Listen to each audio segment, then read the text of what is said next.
എൻ്റെ പേര് ബിന്ദുരാജീന. ഞാൻ കൊല്ലം ജില്ലയിലെ ചവറയിൽ നിന്ന് വരുന്നു. ഞാൻ കൃപാസന മാതാവിനെ കുറിച്ച് അറിയുന്നത് 2022 ഞാൻ വാടകയ്ക്ക് താമസിച്ചിരുന്ന വീട്ടിലെ ചേച്ചിയാണ് ഒരു പത്രം തന്നത് മുഖേന ഞാൻ മാതാവിനെ കുറിച്ച് അറിയുന്നത്. ആ സമയത്ത് ഞാൻ ഗർഭിണിയായിരുന്നു. 6 മാസം ഗർഭിണിയായിരിക്കുന്ന സമയത്താണ് ഞാൻ മാതാവിനെ കുറിച്ച് അറിയുന്നത്. മാതാവിൻ്റെ പത്രം വെച്ച് ഞാൻ എന്നും പ്രാർത്ഥിക്കുമായിരുന്നു. വീട്ടിൽ ഒരുപാട് പ്രശ്നങ്ങളുണ്ടായിരുന്നു. ആ സമയത്ത് ഈ പത്രം വെച്ച് പ്രാർത്ഥിച്ച് കുറച്ച് മനസ്സമാധാനമൊക്കെ കിട്ടുമായിരുന്നുണ്ടെങ്കിലും എനിക്ക് ഉടമ്പടി എടുക്കുന്നതിനെക്കുറിച്ച് ഒരു കാര്യങ്ങളും അറിയത്തില്ലായിരുന്നു. എന്നിട്ട് ഞാൻ പത്രത്തിനകത്ത് നോക്കി ഓൺലൈൻ ഉടമ്പടി എടുക്കുന്നത് എങ്ങനെയാണെന്ന് നോക്കിയതിന് ശേഷം ഓൺലൈൻ ഉടമ്പടി എടുത്ത്. പക്ഷേ പ്രാർത്ഥിക്കാനൊന്നും എനിക്കറിയത്തില്ലായിരുന്നു. ഞാൻ രാവിലെയും വൈകിട്ട് ആ പ്രാർത്ഥന ചെല്ലുമെന്ന് മാത്രമേ ഉള്ളൂ. അല്ലാതെ എനിക്കതിനെക്കുറിച്ച് മെഴുകുതിരി കത്തിച്ച് വെക്കണമെന്നോ പച്ചത്തിരി കത്തിച്ച് വെക്കണമെന്നോ നീലത്തിരി കത്തിച്ച് വെക്കണമെന്നോ ഒന്നും അറിയത്തില്ലായിരുന്നു. പ്രേക്ഷിത പ്രവർത്തനം ചെയ്യണമെന്നോ ഒരു കാര്യങ്ങളും അറിയത്തില്ലായിരുന്നു. അപ്പം ഞാൻ 6 വിഷയങ്ങൾ അതിനകത്ത് എഴുതിയിട്ടുള്ളൂ. ഒരു വിഷയം മാത്രമേ നടന്നിട്ടുള്ളൂ. എൻ്റെ മോനെ ഗർഭിണിയായിട്ടിന്ന് ആ പ്രസവം നല്ല രീതിയിൽ നടക്കണമെന്ന് ഞാൻ പ്രാർത്ഥിച്ചു. ഒരു പ്രശ്നങ്ങളും ഉണ്ടാവരുതെന്ന് പ്രാർത്ഥിച്ചു. കാരണം എൻ്റെ ആദ്യത്തെ പ്രസവം ഭയങ്കര പ്രശ്നമായിരുന്നു. എനിക്ക് വയറ്റിൽ മസിലിന് കംപ്ലയിൻറ്റ് കാര്യങ്ങളൊക്കെ ഉള്ളതുകൊണ്ട് റെസ്റ്റും കാര്യങ്ങളൊക്കെ ആയിരുന്നു. പക്ഷേ രണ്ടാമത്തെ അതുപോണൊക്കെ ആയിരിക്കുമോ കൂടുതൽ പ്രശ്നങ്ങൾ, റെസ്റ്റ് എടുക്കാനൊന്നും പറ്റുന്നൊരു അവസ്ഥയിലല്ലായിരുന്നു ആ സമയത്തും. അങ്ങനെ ഒരുപാട് പ്രശ്നങ്ങളുടെ നടുവിൽ നിൽക്കുമ്പോഴാണ് പ്രസവമൊക്കെ നടന്നത്.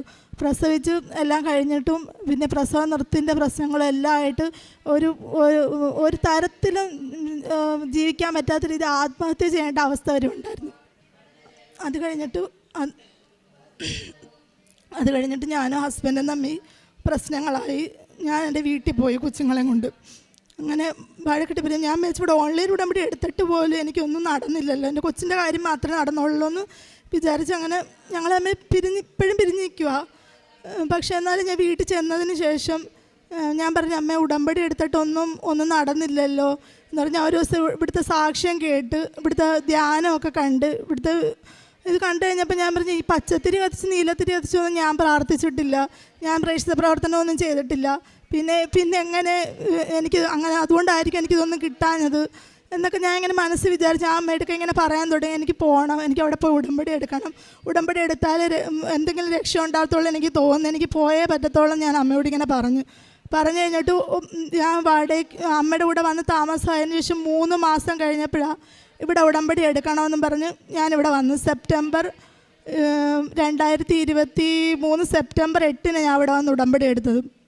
ഉടമ്പടി എടുക്കുന്ന സമയത്ത് എൻ്റെ അമ്മ വീട്ടു ജോലിക്ക് പോയി ഞങ്ങളുടെ കാര്യങ്ങളെല്ലാം നോക്കുന്നത്. ഹസ്ബൻഡുമായിട്ട് പിണങ്ങിയിരിക്കുന്നതുകൊണ്ട് ഹസ്ബൻഡൊന്നും തരത്തില്ലായിരുന്നു. അങ്ങനെ ഞാൻ 2012 ഡിഗ്രി കഴിഞ്ഞ് ഇറങ്ങിയ സമയത്ത് വീട്ടിൽ എല്ലാവരും പറയും ജോലിക്ക് പോകണ്ട, ഗവൺമെൻറ് ജോലി കിട്ടിയാൽ പോയാൽ മതി, പ്രൈവറ്റ് ജോലിക്കൊന്നും പോകണ്ട എന്ന്, നീ കല്യാണം കഴിഞ്ഞിട്ട് ഹസ്ബൻഡ് വിടുവാണെങ്കിൽ പോയാൽ മതി എന്ന് പറഞ്ഞു. കല്യാണം കഴിഞ്ഞ് എന്നിടയ്ക്ക് അവിടെയും വിടത്തില്ല, ഹസ്ബൻഡ് വിടത്തില്ലായിരുന്നു ജോലിക്ക്. അങ്ങനെ 32-ാമത്തെ വയസ്സിലാണ് എൻ്റെ രണ്ടാമത്തെ മോനെ ഗർഭിണിയാവുന്നത്. വയസ്സ് ഓവറായിക്കൊണ്ടിരിക്കുന്ന ഇതുകൊണ്ട് ജോലി കിട്ടാനും പാടാണല്ലോ. അങ്ങനെ ഞാനിവിടെ വന്ന് ഉടമ്പടി എടുത്ത് 6 വിഷയം വെച്ചതിൽ 3 എണ്ണത്തിൽ ഒരെണ്ണം എൻ്റെ ജോലിയുടെ കാര്യമായിരുന്നു.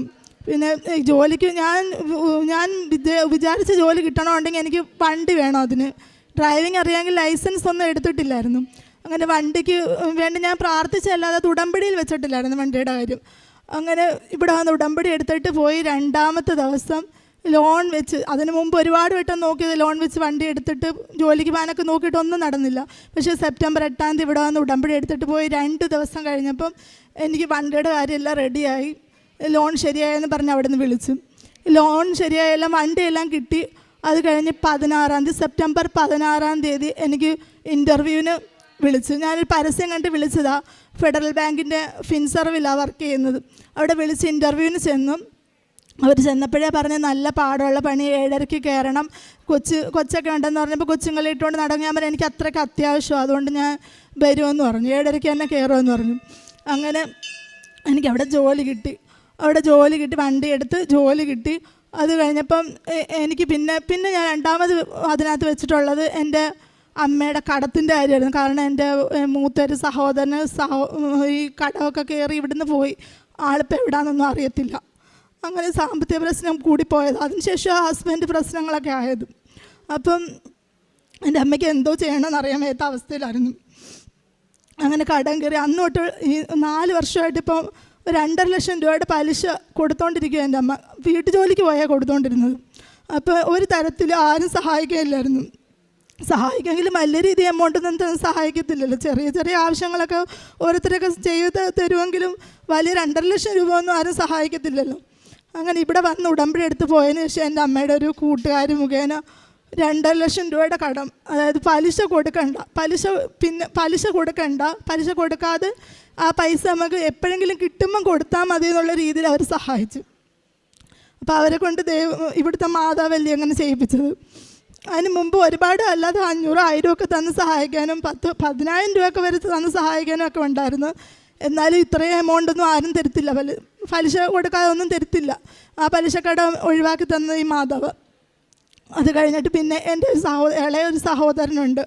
അത് മദ്യപാനമായിരുന്നു. 18 വയസ്സ് മുതൽ മദ്യപാനം. എല്ലാവരുമായിട്ട് അടിയും വഴക്കും പ്രശ്നങ്ങളും ഒക്കെ ആയിരുന്നു. ഞാനും ഇങ്ങനെ വന്നിരിക്കുന്ന എൻ്റെ സഹോദരനും കൂടി ഇങ്ങനെ ആ ഇടയ്ക്ക് വന്നു നിന്നിടയ്ക്ക് അടിയും വഴക്കുമൊക്കെ റോഡിലിട്ടൊക്കെ അടി കൊണ്ടെന്ന് പറഞ്ഞു. അങ്ങനെ ഞാനിവിടെ വന്ന് ഉടമ്പടി എടുത്തപ്പോൾ ആ ആളുടെ കാര്യം കൂടെ വെച്ച് പ്രാർത്ഥിച്ചായിരുന്നു. ഇപ്പം 35 വയസ്സായി. നല്ല രീതിയിൽ മദ്യപിക്കുന്ന ആളായിരുന്നു. എങ്ങും പോയി സ്ഥിരമായിട്ട് ഒരിടത്ത് ജോലിക്ക് നിൽക്കത്തില്ല. പോയെടുത്ത് എല്ലാം തിരിച്ചു വരും. അങ്ങനെ വീട്ടിൽ വഴക്കും പ്രശ്നങ്ങളും ഒക്കെ ആയിരുന്നു ആൾ. ഇപ്പം ഇവിടെ വന്ന് ഉടമ്പടി എടുത്തതിന് പോയതിന് ശേഷം അയാൾ ബാംഗ്ലൂരിൽ ഫ്ലിപ്കാർട്ടിൻ്റെ ഒരു കമ്പനി കയറി 3 മാസമായി. ഒരു കുഴപ്പവും ഇല്ല, അവിടെ തന്നെ നിൽക്കുക. മദ്യപാനോ കാര്യങ്ങളോ ഒന്നും ഇല്ലെന്ന് അറിയാൻ കഴിഞ്ഞത്. പിന്നെ ഞാൻ പ്രേക്ഷിത പ്രവർത്തനമായിട്ട് പത്രം വിതരണം ചെയ്യാൻ പോകുന്ന എനിക്ക് ഫെഡറൽ ബാങ്കിൻ്റെ ഫിൻസർവിൽ ജോലി ആയതുകൊണ്ട് ലോൺ ചെയ്യാൻ പോയി കളക്ഷൻ എടുക്കാൻ പോവുകയൊക്കെ ചെയ്യണം. അപ്പോൾ ആ വഴിക്ക് പോകുന്ന വഴിക്ക് എല്ലാം ഞാൻ പോകുന്നിടത്തെല്ലാം പത്രം കൊടുക്കാറുണ്ട്. പിന്നെ എൻ്റെ വീടിൻ്റെ അടുത്ത് പള്ളിയുണ്ട്. അവിടുത്തെ പള്ളിയിൽ പോയി ഞായറാഴ്ച ദിവസം ആരാധനയ്ക്ക് പോകുമ്പോൾ അവിടെ എല്ലാവർക്കും, എനിക്ക് ആദ്യമേ ഒന്നും പത്രം കൊടുക്കണം എന്നെനിക്കറിയത്തില്ലായിരുന്നു. ഞാൻ അവിടെ കൊണ്ടുവന്ന് വെക്കത്തേ ഉള്ളായിരുന്നു. അങ്ങനെ വെക്കാൻ ചെന്നപ്പോൾ അവിടെ ഒരു ആൻറ്റി കണ്ടപ്പം പറഞ്ഞ്, മോളെ ഇങ്ങനെ വെച്ചിട്ട് നിനക്ക് ഗുണമില്ല, ഇങ്ങനെ വെക്കുകയല്ല, അത് കൊണ്ടുവന്ന് നടന്ന് കൈ കൊടുക്കണം, കൊടുത്താലേ നിനക്ക് അതിൻ്റെ പ്രയോജനമുള്ളെന്ന് പറഞ്ഞു. അതിനുശേഷം ഞാൻ പറഞ്ഞു, ആൻറ്റി എനിക്കറിയത്തില്ലായിരുന്നു, ഒരു വയസ്സുള്ള കുഞ്ഞാണ് കയ്യിൽ, അതുകൊണ്ട് അന്ന് ഇവിടെ വന്നപ്പോൾ എനിക്കൊന്നും വ്യക്തമായിട്ട് കേൾക്കാൻ പറ്റിയില്ല. ഇവിടെ പറഞ്ഞു തന്നു. മോളൊന്നും കേട്ടില്ലായിരുന്നു എന്ന് അവിടെയും ചോദിച്ചു. ഇവിടെ വന്നപ്പോൾ സിസ്റ്ററും ചോദിച്ചു, മോളൊന്നും കേട്ടില്ലായിരുന്നു എന്ന്. ഞാനൊന്നും വ്യക്തമായിട്ട് കേട്ടില്ല, അതുകൊണ്ട് എനിക്കറിയത്തില്ലായിരുന്നു. അറിഞ്ഞതിന് ശേഷം ഞാനിപ്പോൾ എല്ലാവരുടെയും കയ്യിൽ ഒരു പത്രം ഉണ്ടെങ്കിലും, ഒരു പത്രം ഉള്ളെങ്കിൽ ഞാനത് ആർക്കെങ്കിലും ഉപകാരപ്പെടുന്നവർക്ക് കൊണ്ട് കൊടുത്തിട്ടേ ഉള്ളൂ. പിന്നെ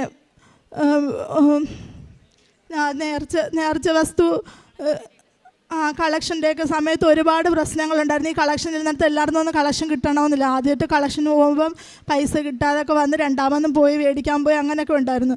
അങ്ങനെ എൻ്റെ അമ്മ പറഞ്ഞു, മോളെ നീ ഈ എണ്ണയും ഈ ഉപ്പുമൊക്കെ മേടിച്ച് ഇവിടെ കൊണ്ടുവച്ചേക്കുന്നത്, ഇത് അപ്പോഴേ അവിടെ പറഞ്ഞില്ലേ, നീ ഇതൊന്ന് ഇട്ടുകൊണ്ട് പോ, നീ ഇതൊന്ന് കൈ കൊണ്ടുപോകുമ്പോൾ നിനക്ക് ഇതിൻ്റെ മാറ്റം വരുമെന്ന് എൻ്റെ അമ്മ എന്നോട് പറഞ്ഞു. പറഞ്ഞത് കേട്ടോണ്ട് എനിക്ക് എപ്രാളം പിടിച്ച് പോകുന്നതുകൊണ്ട് ഇതൊന്നും ഞാൻ ഓർക്കാറില്ലായിരുന്നു. ജോലി കിട്ടിയതിന് ശേഷം നല്ല രീതിയിൽ സ്ട്രെസ്സുണ്ട്, അപ്പം ഓർക്കാറില്ലായിരുന്നു. ഞാൻ രാവിലെ എണീറ്റ് പിന്നെ കളക്ഷന് 10 ദിവസമുള്ള കളക്ഷൻ, എന്നാലും നല്ല രീതിയിൽ കളക്ഷനുണ്ട്. അപ്പം പോകുന്നതിന് മുമ്പ് നെറ്റിയിൽ കുരിശ് വരച്ചല്ല പോകുന്നത്. ഞാനാണെങ്കിൽ 2012 ഇറങ്ങിയതിന്, ഡിഗ്രി കഴിഞ്ഞിറങ്ങിയതിന് ശേഷം ജോലിയില്ലാതെ നിന്ന് ആദ്യമായിട്ട് ജോലിക്ക് പോവുക. അപ്പോൾ എനിക്ക് ഈ കളക്ഷന് പോകുമ്പോൾ വഴിയും കാര്യങ്ങളൊന്നും അത് വഴിതെറ്റി, ഒരുപാട് വട്ടം വഴിതെറ്റി അങ്ങോട്ടും ഇങ്ങോട്ടൊക്കെ ഒരുപാട് കിലോമീറ്റർ സഞ്ചരിച്ചിട്ടുണ്ട്.